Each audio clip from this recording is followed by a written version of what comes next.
درس في تفسير سورة والضحى في سيرة النبي المصطفى صلى الله عليه وسلم في الوعظ والإرشاد. الحمد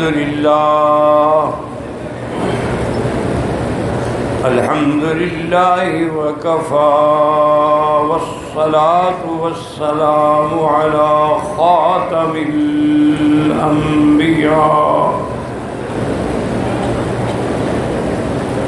سيدنا وحبيبنا محمد المصطفى وعلى آله المجتبى وأصحابه النجبى.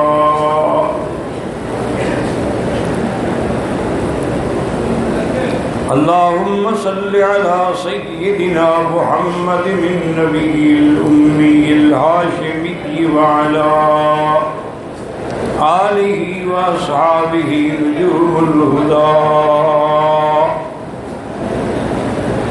أما بعد فقد قال الله تبارك وتعالى في القرآن المجيد والفرقان الحميد.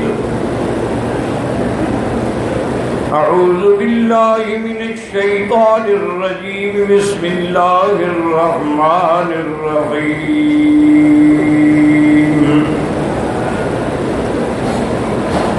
والضحى والليل إذا سجى ما ودعك ربك وما قلى وللآخرة خير لك من الأولى وَلَسَوْفَ يُؤْتِيكَ رَبُّكَ فَتَرْضَى.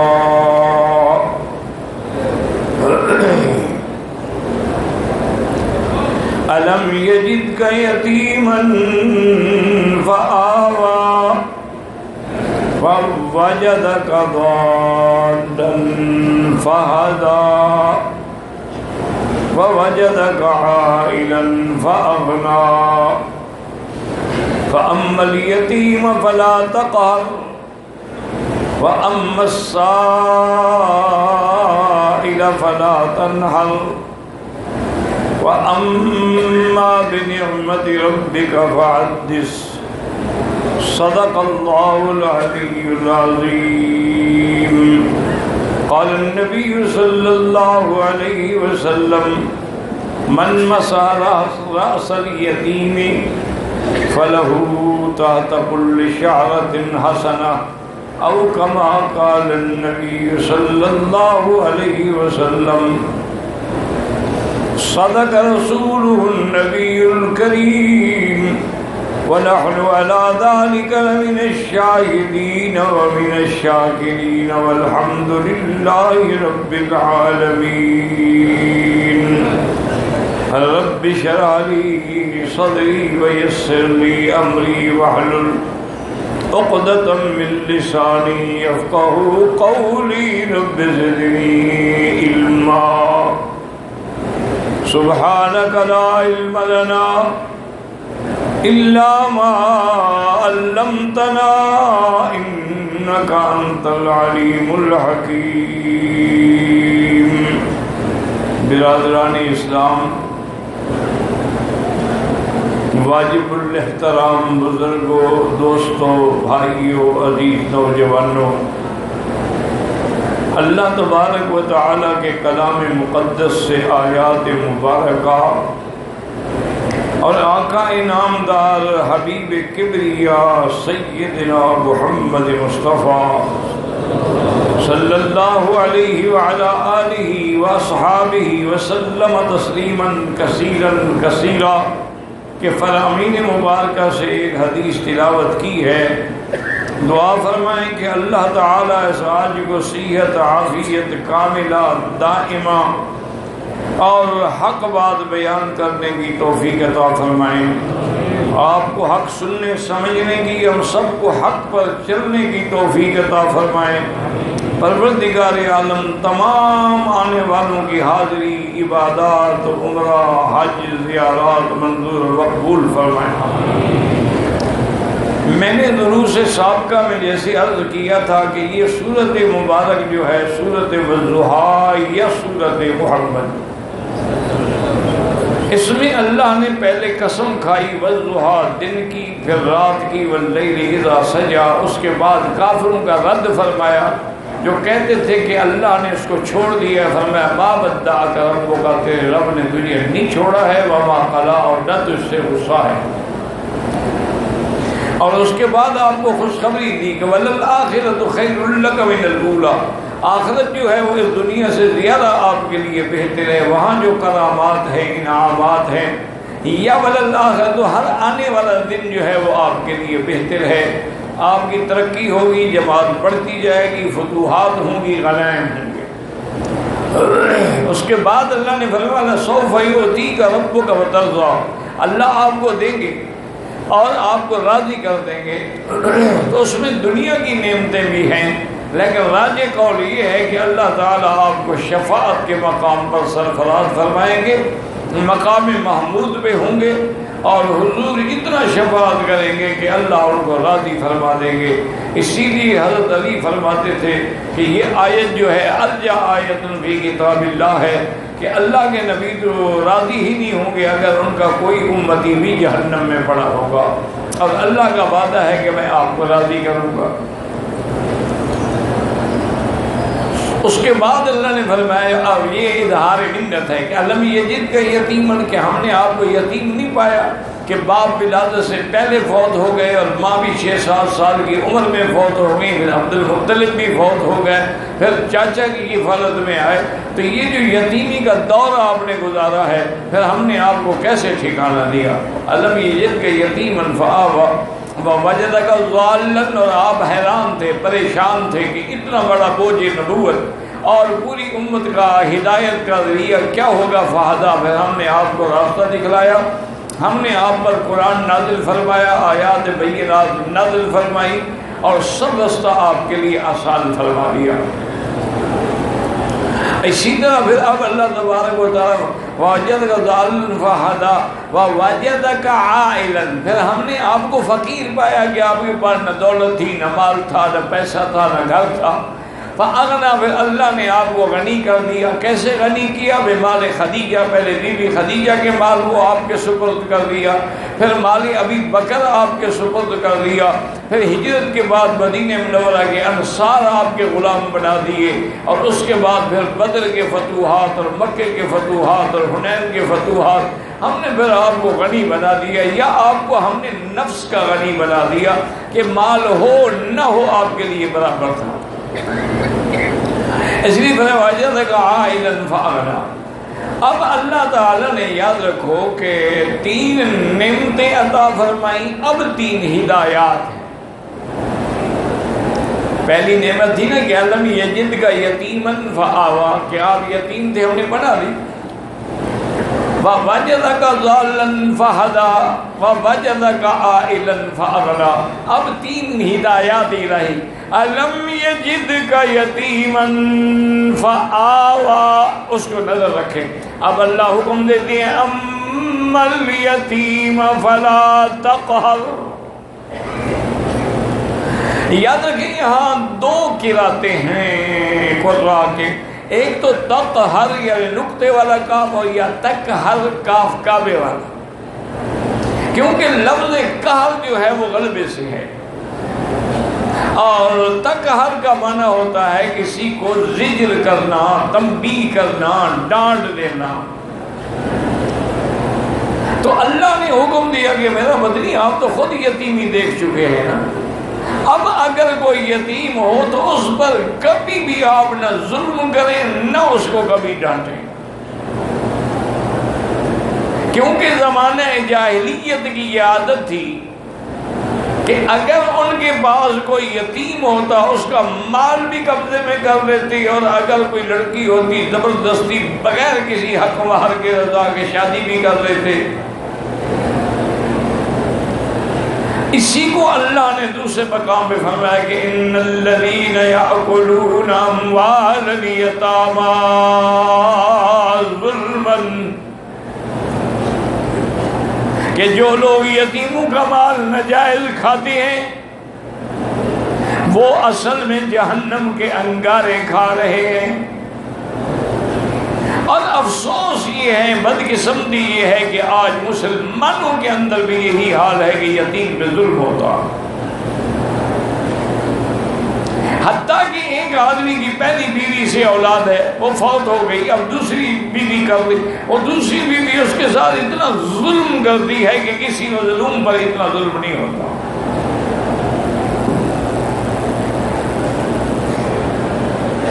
اور یتیم کا حالانکہ اتنا بڑا مقام ہے، ایک حدیث مبارک میں ہے کہ جو آدمی یتیم کے سر پہ ہاتھ پھیرتا ہے اس کے ہاتھ کے نیچے جتنی بال ہیں اللہ اتنی نیکی عطا فرماتے ہیں۔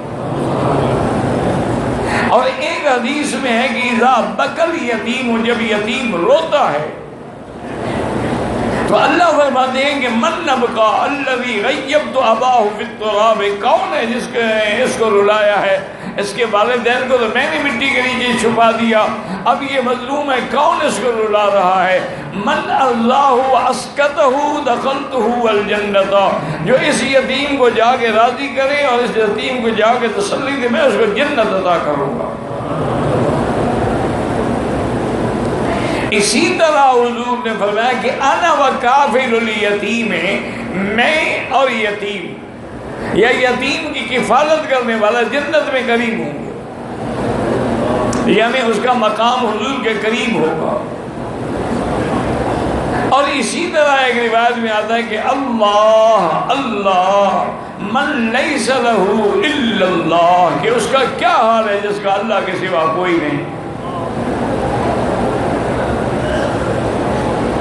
اور اسی طرح یعنی آپ اندازہ کریں کہ صحابہ کا یہ عمل تھا، حضرت عبداللہ ابن عمر، حضرت عمر اور دیگر صحابہ بھی اگر کوئی یتیم ہوتا تو فوراً اس کے سر پہ ہاتھ پھیرتے۔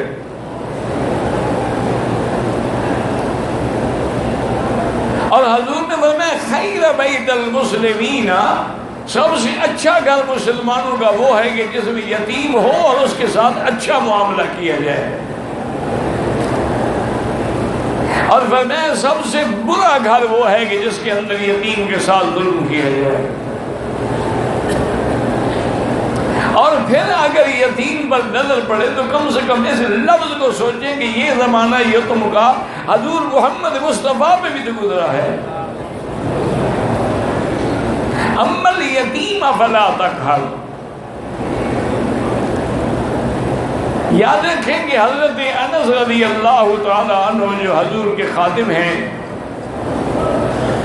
وہ فرماتے ہیں کہ میں نے 10 سال حضور کی خدمت کی ہے، ما ضربنی وما سبنی وما شتمنی ولا قہرنی، کبھی حضور نے مجھے نہیں ڈانٹا اور کبھی حضور نے مجھے یہ بھی نہیں فرمایا کہ فلاں کام کیوں نہیں کیا، اور اگر کبھی میں نے کیا تو یہ بھی نہیں فرمایا کہ یہ کام تم نے کیوں کیا، بس جو کیا حضور نے صبر کر کے برداشت کیا۔ تو پہلی ہدایت کیا ہے کہ فَأَمَّا الْيَتِيمَ فَلَا تَقْهَرْ، اور دوسری ہدایت کیا ہے وَأَمَّا السَّائِلَ فَلَا تَنْهَرْ، کہ میرا مدنی اگر کوئی سوال کرے تو اس کو کبھی نہ ڈانٹیں، اس سے کبھی نہ جھڑکیں، بلکہ اگر آدمی سائل کو کچھ دے سکتا ہے ٹھیک ہے، ورنہ ردن کریمن، بہتر جواب کے ساتھ اس سے معذرت کر لے۔ جیسے یہاں عرب میں عادت ہے اگر کچھ دے سکتے ہیں ورنہ کہہ دیں گے کہ اللہ کریم، اللہ بڑا سخی ہے، بھی اللہ آپ کو دے گا۔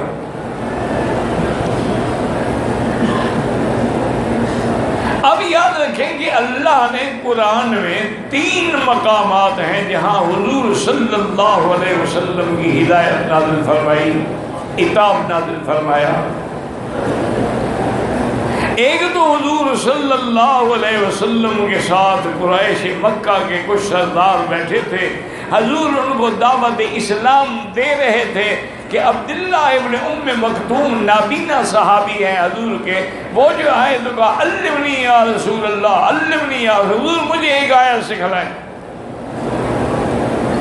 حضور کو ناگوار گزرا کہ میں ایک جماعت سے ان لوگوں سے بات کر رہا ہوں، شاید ان میں کوئی مسلمان ہو جائے، اور اس اللہ کے بندے نے ایسے موقع پہ آ کے اتنا شور کر دیا ہے، یہ تو کسی وقت بھی میرا صحابی ہے، مجھ سے آگے دین سیکھ سکتا ہے۔ تو حضور کے چہرے پہ بل پڑ گیا، ناگوار گزرا۔ اس پر بھی اللہ نے قرآن نازل فرما دیا، عبس وتولی ان جاءہ الأعمى وما يدريك لعله يزكى۔ اللہ نے فرمایا تیوری چڑھائی، منہ پھیر لیا اس لیے کہ وہ نابینا ہے۔ آپ کو کیا علم ہے کہ آپ کی بات سے کس کو فائدہ ہوگا؟ آپ کی بات سن کر اس کو تو اللہ تبارک و تعالی مقام تقوی عطا فرماتے ہیں۔ اور یہیں پر ایک مسئلہ بھی سمجھ رہے ہیں کہ حضور چاہتے تھے کہ سردار کفار قریش جو ہیں وہ مسلمان ہو جائیں، کہ عبداللہ ابن مکتوم تو صحابی ہے، مسلمان ہے، اس کا تو کوئی خوف ہی نہیں، غم ہی نہیں۔ اللہ نے فرمایا نا، کافر مسلمان کی بات نہیں، علاج اسی کا کیا جاتا ہے جو علاج کرانا چاہتا ہے۔ جو علاج ہی نہ کرانا چاہے اس پر محنت کرنے کی کیا ضرورت ہے؟ اور پھر کافر کا ایمان لانا جو ہے وہ موہوم ہے، یعنی ہو سکتا ہے ایمان لے آئے، لیکن عبداللہ ابن ام مکتوم کا ہدایت پانا تو یقینی ہے، تو یقینی چیز کو چھوڑ کے ایک گمان پہ عمل کیا جائے۔ اور اسی آیت میں یاد رکھیں وہ بھی ہے، جیسے آج کل بہت لوگ کہہ دیتے ہیں نا، اے دیکھو جی یہ مولوی ہیں، تبلیغ والے ہیں، سب مسلمانوں کو تبلیغ کر رہے ہیں، کافروں کو تو نہیں، اصل تو ان کو کافروں کو تبلیغ کرنی چاہیے، ہم تو مسلمان ہیں۔ ایک شبہ ان کے دماغ میں بھی ہوتا ہے، کوئی شیطانی وسوسہ بھی ہوتا ہے، لیکن یاد رکھیں کہ اگر کفار کے ہدایت کا تمہیں اتنا غم ہے تو ایک کام تم بھی تو کر دو نا، تم جا کے ان کو ہدایت کرو۔ دوسری بات یہ ہے کہ مومنوں کا ایمان سنبھالنا، ان کا اسلام سنبھالنا، ان کو دین پہ قائم رکھنا، یہ زیادہ اہم ہے ان کو تبلیغ کرنے سے۔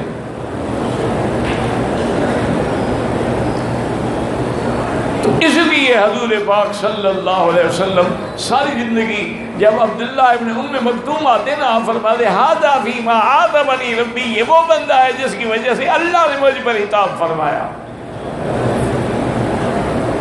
ایک دفعہ مال بحرین سے مال غنیمت میں کچھ جیکٹ آئے، جیکٹ یا واسکٹ یا جو سمجھ لیں، کوٹ سمجھ لیں۔ حضور پاک نے تقسیم فرما دی صحابہ کو۔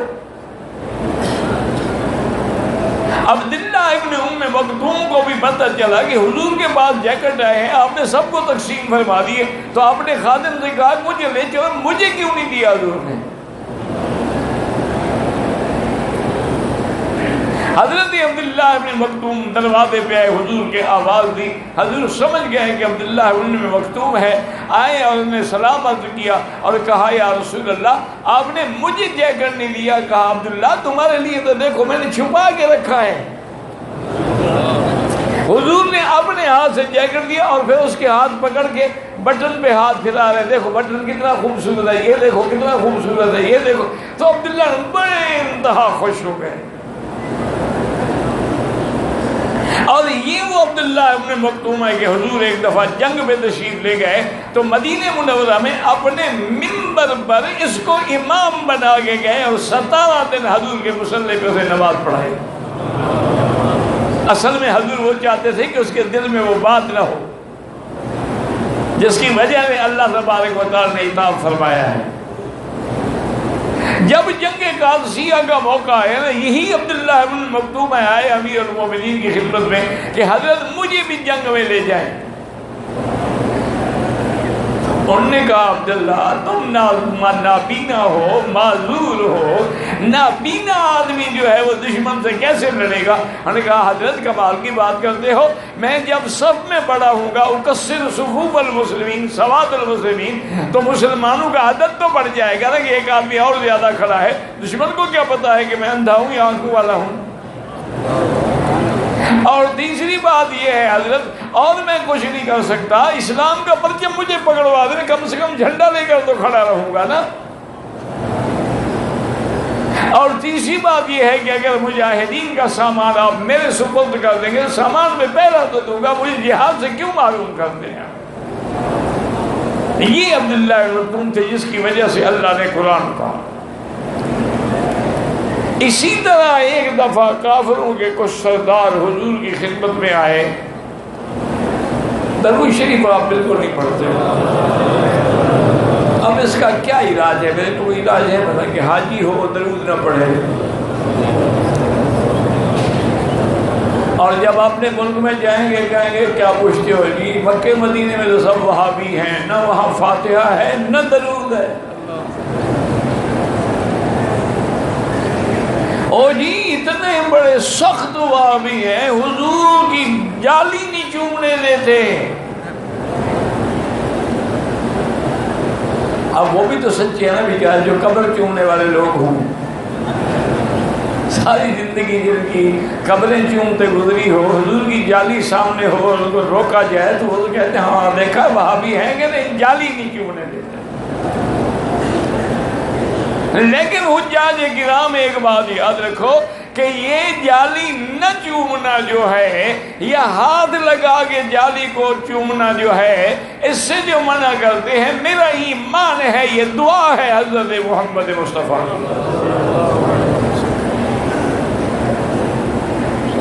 کہ اللہ کے نبی نے دعا مانگی تھی کہ اللہم لا تجعل قبری وثنا یعبد، یا اللہ میری قبر کو سجدہ گاہ نہ بنانا۔ کافروں نے انبیاء کی قبروں کو، صلحاء کی قبروں کو، اولیاء کی قبروں کو، نیک لوگوں کی قبروں کو سجدہ گاہ بنا دیا ہے، اور اسی لیے حضرت شاہ ولی اللہ رحمۃ اللہ لکھتے ہیں شیطان اتنا بڑا دشمن ہے اولیاء اللہ کا کہ جب تک وہ زندہ ہوتے ہیں ان کو پتھر مرواتا ہے، اور جب وہ فوت ہو جاتے ہیں قبروں میں سجدے کرواتا ہے۔ یعنی نہ ان کو زندگی میں چین ملے نہ مرنے کے بعد چین ملے۔ حضور کی دعا اللہ نے قبول فرمائی، ایسا اہتمام ہو گیا کہ سجدہ تو بڑی بات ہے، ہاتھ ہی نہیں لگانے دیتے۔ اور پھر یہ بھی یاد رکھا کریں کہ کچھ اللہ نے آپ کو بھی عقل دیا ہے کہ نہیں دیا ہے، یہ جو جالی مبارک ہے حضور کے روضہ مزار مبارک پر، یہ تو حضور کی وفات کے سینکڑوں سال بعد بنائی گئی ہے، اس کا حضور سے کیا تعلق ہے؟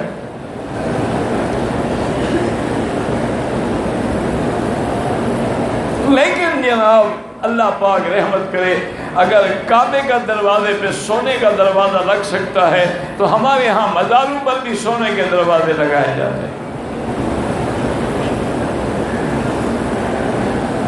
تو حضور کی خدمت میں کچھ آئے سردار قریش کے، کہنے لگے کہ یا رسول اللہ صلی اللہ علیہ وسلم، جتنے دفعہ نام آئے لگا صلی اللہ علیہ وسلم۔ ایک تو مجلس میں برکت ہوتی ہے، دعائیں قبول ہوتی ہیں، اور کہنے والے کو بھی انشراح صدر نصیب ہوتا ہے جب حضور کے نام پہ درود شریف پڑھا جاتا ہے۔ انہوں نے کہا کہ آقا ہم یہ چاہتے ہیں اجعل لنا مجلسا،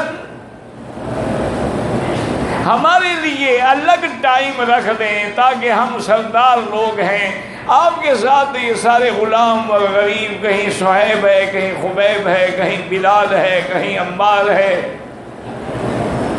یہ تو سارے غلام لوگ ہیں ہمارے، آپ ان کو بھی ہمارے برابر بٹھاتے ہیں۔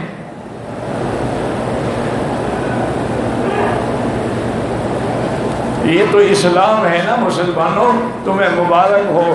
دنیا تاریخ کوئی مذہب پیش نہیں کر سکتی جس میں اللہ نے نبی پاک کو یہ طاقت دی، توفیق دی کہ وہ غریبوں کو اور غلاموں کو اتنا اونچا کر دے کہ سردار نیچے رہ جائیں۔ آج بھی اپنے آپ کو جو مساوات کا علم بردار کہتے ہیں، ان کے اندر بھی عنصریت کا یہ عالم ہے کہ یہ کالے ہیں، یہ گورے ہیں۔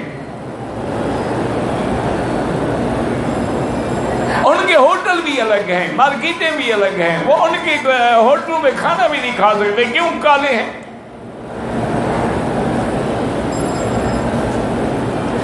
یہ تو اسلام ہے نا کہ جب مکہ فتح ہوا، اللہ نے عزت دی، غلبہ دیا، حضور نے فرمایا این بلال، بلال کہاں ہے؟ حاضر یا حضور؟ فرمایا آج کعبے کی چھت پہ چڑھ جاؤ اور اذان دے۔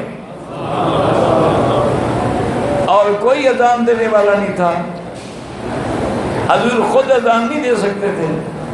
مقصد کیا تھا کہ آج غلاموں کو محمد مصطفیٰ نے اونچا کر دیا، آج محمد مصطفیٰ نے گورے اور کالے کا فرق مٹا ڈالا ہے کہ ابو بکر نیچے کھڑا ہے اور بلال کعبے کی چھت پہ کھڑے ہو کے اذان دے رہا ہے۔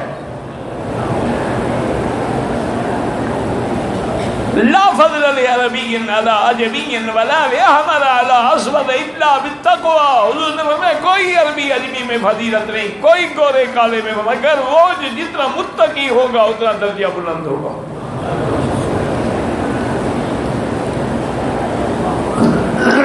تو ان نے کہا کہ یا رسول اللہ صلی اللہ علیہ وسلم، آپ ہمارے لیے الگ ٹائم رکھ دیں، ہم آپ کے پاس آئیں اور بیٹھیں اور آپ سے باتیں سنیں، ان کے ساتھ ہم نہیں بیٹھ سکتے۔ حدیث مبارک میں لفظ ہے فَحَمَّ رسول اللہ، حضور نے بھی ارادہ کیا، عمل نہیں کیا، لیکن ارادہ کیا کہ اگر ایسا کر دیا جائے تو حرج کیا ہے؟ ہو سکتا ہے ان میں سے کوئی مسلمان ہو جائے۔ اللہ نے فوراً جبریل بھیجا وَاصْبِرْ نَفْسَكَ مَعَ الَّذِينَ يَدْعُونَ رَبَّهُمْ بِالْغَدَاةِ وَالْعَشِيِّ۔ اللہ نے فرمایا میرا مدنی ان سرداروں کو چھوڑو، آپ انہی کے ساتھ رہیں جن کے زبانوں پہ صبح و شام میرا ذکر ہے،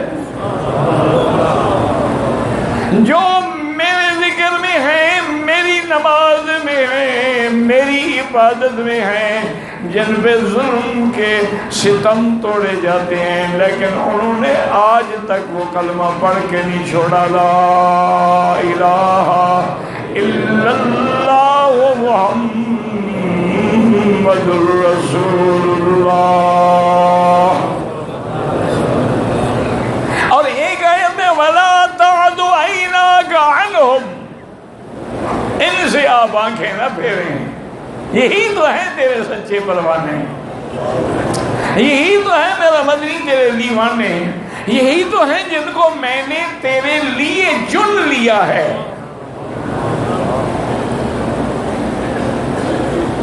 تو ایک آیت وہ اتری عبداللہ ابن ام مکتوم کے بارے میں، اور ایک آیت یہ اتری، اللہ نے فرمایا وَأَمَّا السَّائِلَ فَلَا تَنْهَرْ، کہ سائل کو کبھی جھڑکی نہ دیں، کبھی نواز نہ ہوں، اگر کچھ دے سکتے ہو ورنہ وَدًّا جَمِيلًا، اچھی طرح بات کریں۔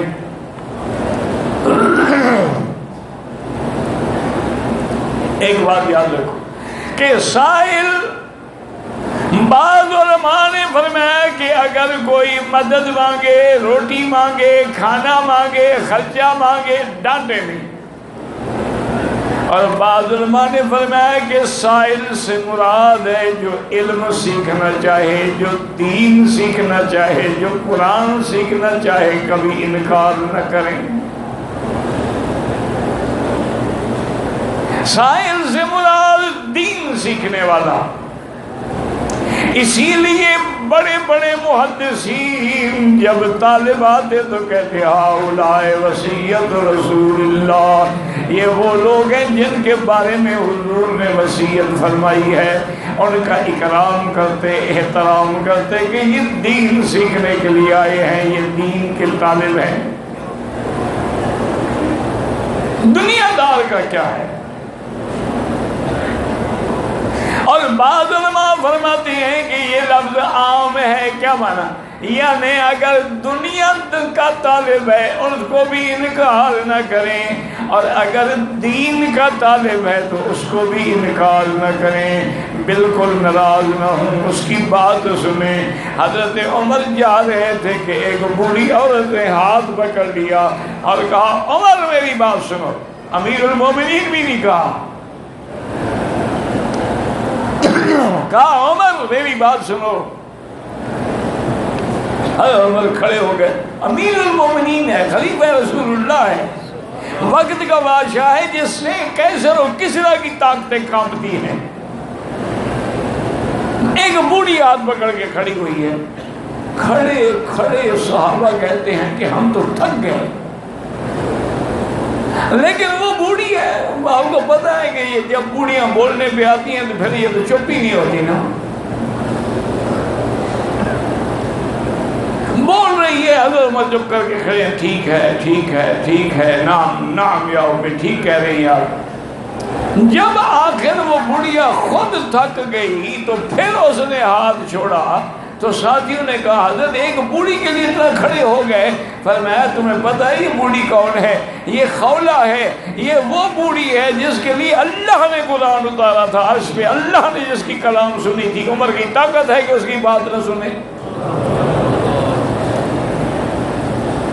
فرمایا تمہیں پتہ ہے کون ہے؟ قد سمع اللہ قول التي تجادلك في زوجها وتشتكي إلى الله۔ اس لیے بی بی عائشہ کہتی تھی سبحانک، اللہ تیری ذات کتنی پاک اور بلند ہے، میں کمرے میں بیٹھی کچھ بات سنی کچھ نہیں سنی، آپ نے اس کی فریاد عرشوں پہ سن لی۔ فریاد سننے والا کون ہے؟ سیدھی بات کرو۔ نہیں، آپ کے ملک میں داتا نہیں سنتا؟ پاک پٹن والے، شہباز قلندر، عبداللہ غازی نہیں سنتے؟ اچھا، ناراض ہے؟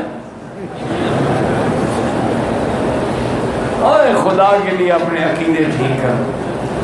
سننے والا کون ہے؟ انہو هو السمیع العلیم۔ سننے والا کون اور جاننے والا کون؟ تم جن کو پکارتے ہو نہ وہ سنتے ہیں نہ وہ جانتے ہیں۔ یا علی مدد، اپنے بچے کربلا میں شہید ہو گئے، وہاں تو پہنچے نہیں، تمہاری مدد کے لیے آ جاتے ہیں۔ پتہ نہیں عقل کے پردے ڈھیلے ہو جاتے ہیں یا پھر اللہ ناراض ہو تو عقل پہ پردہ پڑ جاتا ہے۔ ادھر حضرت حسین کی شہادت بیان کرتے ہیں، ادھر کہتے ہیں مولا علی مدد مشکل کشا، جو اپنے بچوں کی مشکل میں کام نہ آیا وہ تیری مشکل کیا حل کرے گا؟